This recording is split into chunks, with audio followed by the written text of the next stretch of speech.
ಆ ಬೆಳವಣಿಗೆಗಳನ್ನ ತಾವು ಕೂಡ ಅಬ್ಸರ್ವ್ ಮಾಡ್ತಾ ಇದ್ದೀರಿ. ಸಹಜವಾಗಿಯೇ ಮಠ ಒಕ್ಕಲಿಗ ಸಂಸ್ಥಾನದ ಒಂದು ಭಕ್ತಿಯ ಶ್ರದ್ಧೆಯ ಕೇಂದ್ರ ಮತ್ತು ವಿವಿಧ ಉಳಿದ ಬೇರೆ ಬೇರೆ ಸಮುದಾಯಗಳಿಗೂ ಕೂಡ ಧ್ವನಿಯಾಗಿರ್ತಕ್ಕಂತಹದ್ದು ಶತಮಾನಗಳಿಂದ ಅದು ಗೊತ್ತಿರ್ತಕ್ಕಂಥ ವಿಚಾರವನ್ನು.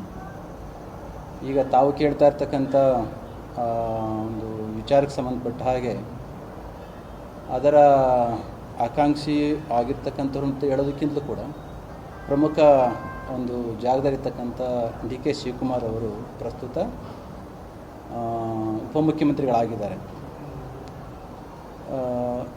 ಈಗ ಪ್ರಸ್ತುತ ಈ ವಿಚಾರಕ್ಕೆ ಸಂಬಂಧಿಸಿದಾಗೆ, ಮುಖ್ಯಮಂತ್ರಿ ವಿಚಾರಕ್ಕೆ ಸಂಬಂಧಿಸಿದಾಗೆ ಶಿವಕುಮಾರ್ ಅವರೇ ನಮ್ಮ ಹತ್ರ ಏನು ಮಾತನಾಡಿಲ್ಲ.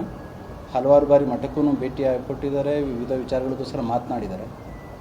ಆದರೆ ಟಿ ವಿ ಮಾಧ್ಯಮಗಳಲ್ಲಿ ಮತ್ತು ನ್ಯೂಸ್ಗಳಲ್ಲಿ ನಾವು ನೋಡ್ತಾ ಇರ್ತಕ್ಕಂಥದ್ದನ್ನು ನೋಡಿದರೆ ಎಲ್ಲರಿಗೂ ಕೂಡ ಒಂದು ಭಾವನೆ ಮತ್ತು ಸಾವಿರಾರು ಜನ ಭಕ್ತರು ನಮಗೆ ಫೋನ್ ಮಾಡ್ತಾಯಿದ್ದಾರೆ.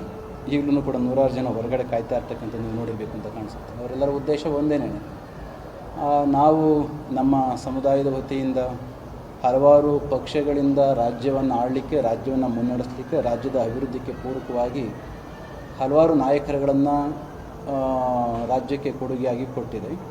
ಇವೆಲ್ಲ ಪಕ್ಷಗಳಲ್ಲಿ, 3 ಪಕ್ಷಗಳಲ್ಲಿ ಕೂಡ ಒಳ್ಳೆಯ ನಾಯಕರುಗಳನ್ನೇ ಇದ್ದಾರೆ. ಸಹಜವಾಗಿ ನಿಮಗೆ ಗೊತ್ತಿದೆ, JDSನಲ್ಲಿ ದೇಶವನ್ನು ಆಳಿದಂಥ ಪ್ರಧಾನಮಂತ್ರಿ ಆಗಿ ನಮ್ಮ ದೇವೇಗೌಡರವರು, ಕುಮಾರಸ್ವಾಮಿ ಅವರು ಇದ್ದೇ ಇದ್ದಾರೆ. ಈಗ ಪ್ರಸ್ತುತ ಕಳೆದ ಚುನಾವಣೆಯಲ್ಲಿ ನಮ್ಮವರೊಬ್ಬರು ಮುಖ್ಯಮಂತ್ರಿಗಳಾಗ್ತಾರೆ ಅಂತ ನಾವೆಲ್ಲರೂ ಕೂಡ ಒಟ್ಟು ನಿಂತು ಆಯ್ಕೆ ಮಾಡಿದ್ವಿ. ಆದರೆ ಆವಾಗ ಆಗಲಿಲ್ಲ. ಅವರು ಹೇಳಿದ್ದ ಪ್ರಕಾರ ಸುಮಾರು 2.5 ವರ್ಷಗಳ ನಂತರದಲ್ಲಿ ಅವಕಾಶ ಸಿಗುತ್ತೆ ಎಂಬ ಆಶಾಭಾವನೆಯನ್ನು ನಾವೆಲ್ಲರೂ ಕೂಡ ಇಟ್ಟುಕೊಂಡಿದ್ವಿ. ಆದರೆ ಅದು ಹಾಗೆ ಕಾಣಿಸ್ತಾ ಇಲ್ಲ. ಅದು ಹಾಗೆ ಆಗದಲ್ಲೇ ಹೋದದ್ದೇ ನಮ್ಮೆಲ್ಲರೂ ಕೂಡ ಬೇಸರ ಆಗುತ್ತೆ ಅಂತ ಸಾವಿರಾರು ಜನ ಭಕ್ತರುಗಳು ನಮಗೆ ಕಾಂಟ್ಯಾಕ್ಟ್ ಮಾಡ್ತಾ ಇರ್ತಕ್ಕಂಥದ್ದು ಸರ್ವವಿದಿತ, ನೀವೆಲ್ಲರೂ ಕೂಡ ನೋಡಿದ್ರಿ ಇಷ್ಟೊತ್ತು.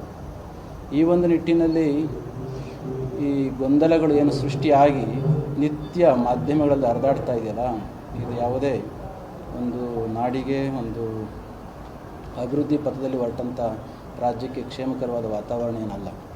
ಇದನ್ನು ಸರಿಯಾದ